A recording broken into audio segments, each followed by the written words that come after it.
Alright, so I just took sleeping medicine, so I don't have very long to record this before I pass out in the middle of it. I need to not breathe directly into the microphone. So there's a, so the way I can't talk. The way I was originally going to do this was I was going to talk about how it worked and why it happened. But I think instead I should talk about the impact of it.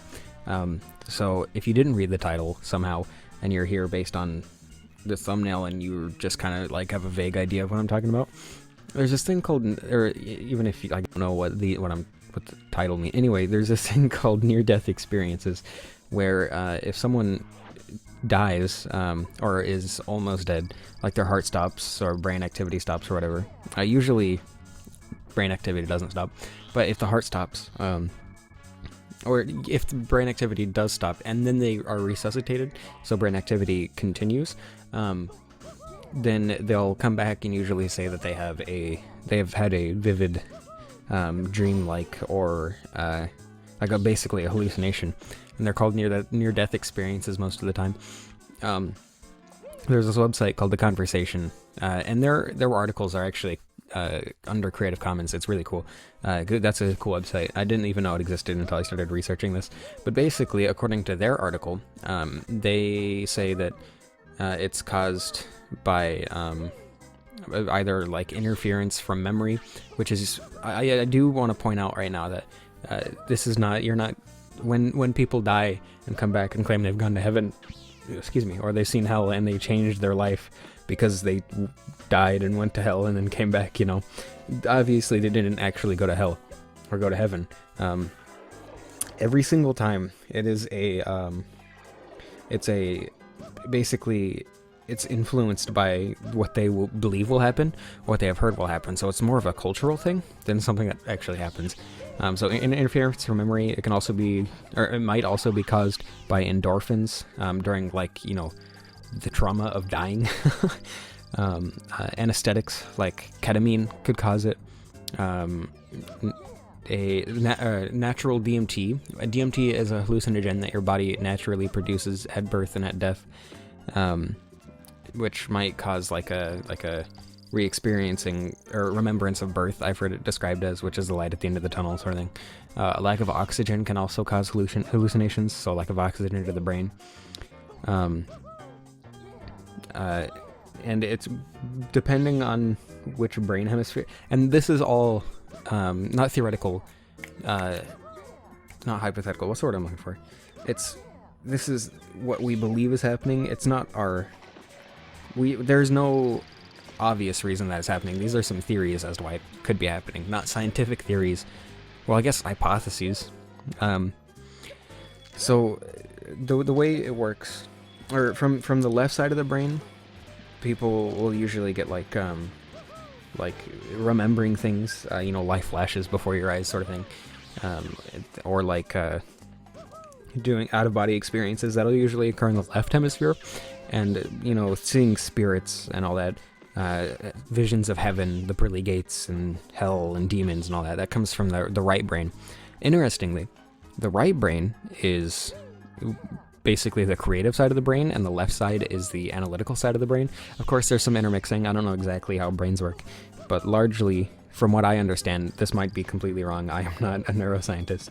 The left side of the brain is responsible for analytical stuff, and memory and stuff. And the right side of the brain is responsible for creativity and imagination sort of stuff.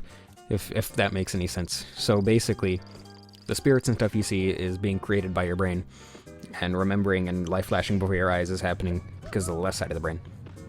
And just to prove to you, well, I don't know if this counts as proof. It's a witness's testimony. This guy on Reddit, link to the Reddit page in the description. I've actually had this bookmarked for 3 months because it hasn't even been up for 3 months. Okay, so this guy, I've had this bookmarked for a while because I've been meaning to do this video, and I just wanted to get it out before I went to sleep because I wanted to make this video. I'm gonna read this Reddit post again, link in the description, about this guy who died, and he didn't see anything. He said, and I quote, I tell people the truth that I saw absolutely nothing except for a flash of the entire hospital crew running at me like something out of Grey's Anatomy, out of Grey's Anatomy commercial. Alright, typo, that's cool.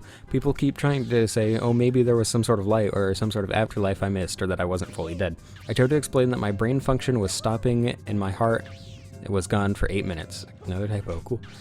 People just can't accept that there was nothing afterwards, and I just happened to be brought back, which is fortunate for me. It's just amazing that people can't accept that there was no afterlife and that there is no God. And this isn't the only person who saw nothing after they died.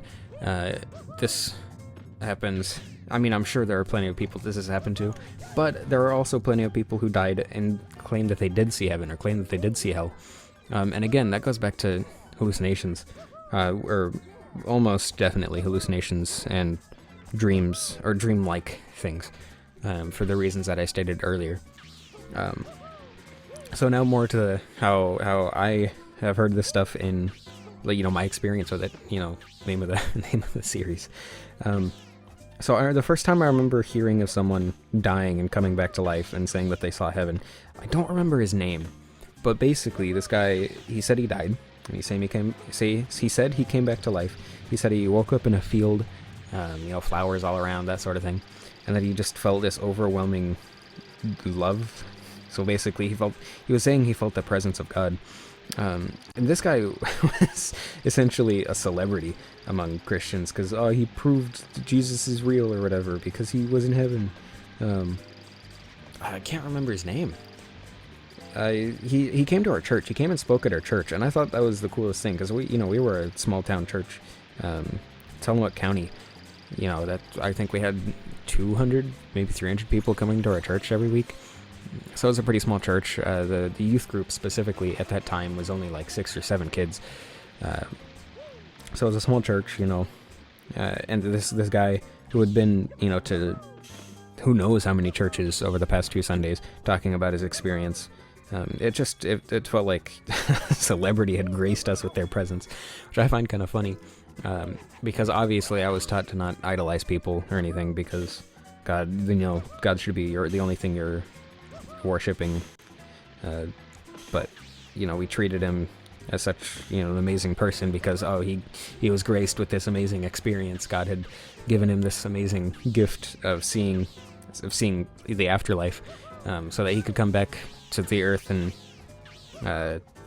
tell people what his experience was, and you know, tell people that God is real.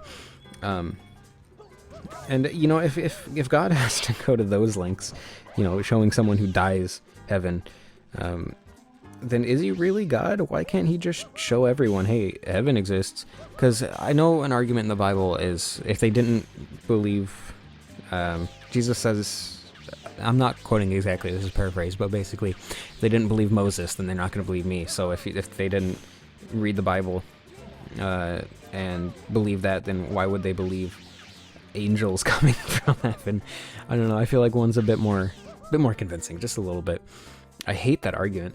If you read the Bible and don't believe it, then why would you seeing God make you believe? Because I'm seeing God. I'm not seeing some book that was written hundreds, thousands of years ago at this point. You know, I hate that argument. That's such a dumb argument. If you use that argument, stop it. I know the Bible says it, but the Bible is wrong. Like, that's actually stupid.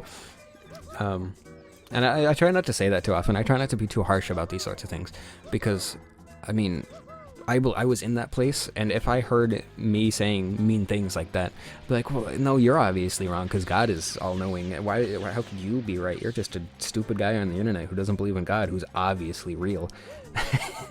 So I try not to be too harsh about it, but when you think about it, seeing, like, I questioned this when I had faith, seeing something in front of you is a lot more convincing than a book written thousands of years ago, maybe not even by the people who wrote it, saying, oh, look, this thing is true. You know, like, seeing the thing that is true is a lot more convincing. I think I've gotten the point across. You get the idea. So with that in mind, why would God show these people and then send them back? It would make sense if God would, you know, be like, hey, your time's not over. But then why would you let them die in the first place?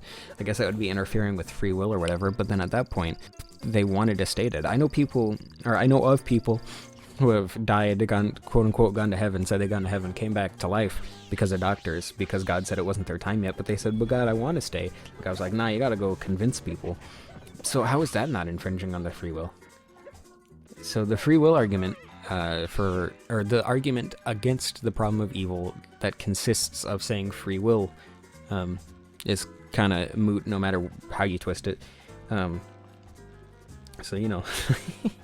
And then there were people who were talking about hell. Hell used to terrify me. I don't know how much of this I said in my hell video. It's been a while since I recorded that one, but like I knew the concept of hell was like bad because, you know, pain and all that. And I'm specifically talking about the evangelical version of hell. There's a ton of other versions of hell. There's immediate annihilation. There's a temporary punishment. There's an infinite torture. There's just a black pit falling forever. There's a bunch of different interpretations of hell, but the one I'm specifically talking about is like the stereotypical one. Not necessarily a lake of fire, but like demons just torturing you. I remember one lady dying. Or no, I think this was in a dream. It doesn't matter. This lady, quote unquote, saw hell, and she woke up. She thought she was in heaven, like there were trees around and like birds, whatever. She felt peaceful, and then the trees like started strangling her and stuff. So, and each person, I don't know the exact sequence of events, but basically each person had their own like personalized torture cube. So one person thought they were in heaven and then started getting strangled by the trees. Apparently there were, and I don't think this was coming from this girl specifically, but there was this guy who died, quote unquote, went to hell. Actually, he might have actually died. I don't know. This guy claimed he saw hell, and there were Pokemon there, like demons looked like Pokemon. Which, interestingly, I actually think this is kind of cool. A lot of Pokemon are based on yokai, which are basically Japanese demons, if you don't know. The Japanese mythology is super interesting. I really like mythology as a whole, especially Jewish and Japanese mythology. I think those two are really interesting. Anyway, so yeah, Pokemon are demons. I've heard people say that rock stars were getting like... I remember my dad specifically telling me that he heard some guy, and he was being completely serious. He said that there were rock stars down in hell who were getting guitars shoved up their butt as a torture method, which, okay, and apparently the demons were doing the torturing, even though hell is a place for the demons to get tortured, question mark? I don't know how that works. I'd never even questioned it, to be honest. There was... And again, I believed all of this. I thought, you know, all of these things tied together, so you were in your own personal torture cube based on the life you led. Which is weird because the Bible says all sins are the same and deserve the same punishment. So, I don't know. The main belief in hell... I kind of went sidetracked. But the main belief in hell is very different from what the Bible actually says hell is. Which is really interesting. Because, like... Obviously, hell is torture, and the main purpose of hell is to make people want to believe in God so they don't go to hell and worship God. But also, like, I find it interesting that it's continuing to evolve, because whether or not those people realize it, they're just strengthening the fact that hell only exists to scare people into worshiping God. And that's kind of a bad thing, actually. So, I kind of went off on a tangent talking about hell more than, you know, dying and coming back to life. But in short, there is no afterlife. Almost definitely. There are a lot of people who have died and seen, like, the other religions' versions of heaven. There are people who have claimed to be reincarnated because they had dreams similar to, you know, people who have died shortly before they were born. That sort of thing. So there is no afterlife, basically. Okay, thanks for watching. Hope you enjoyed. I'm getting really tired. I need to hurry up and record the gameplay for this video. Hope you enjoyed. Thank you for watching. I love you all. I don't know how to end this.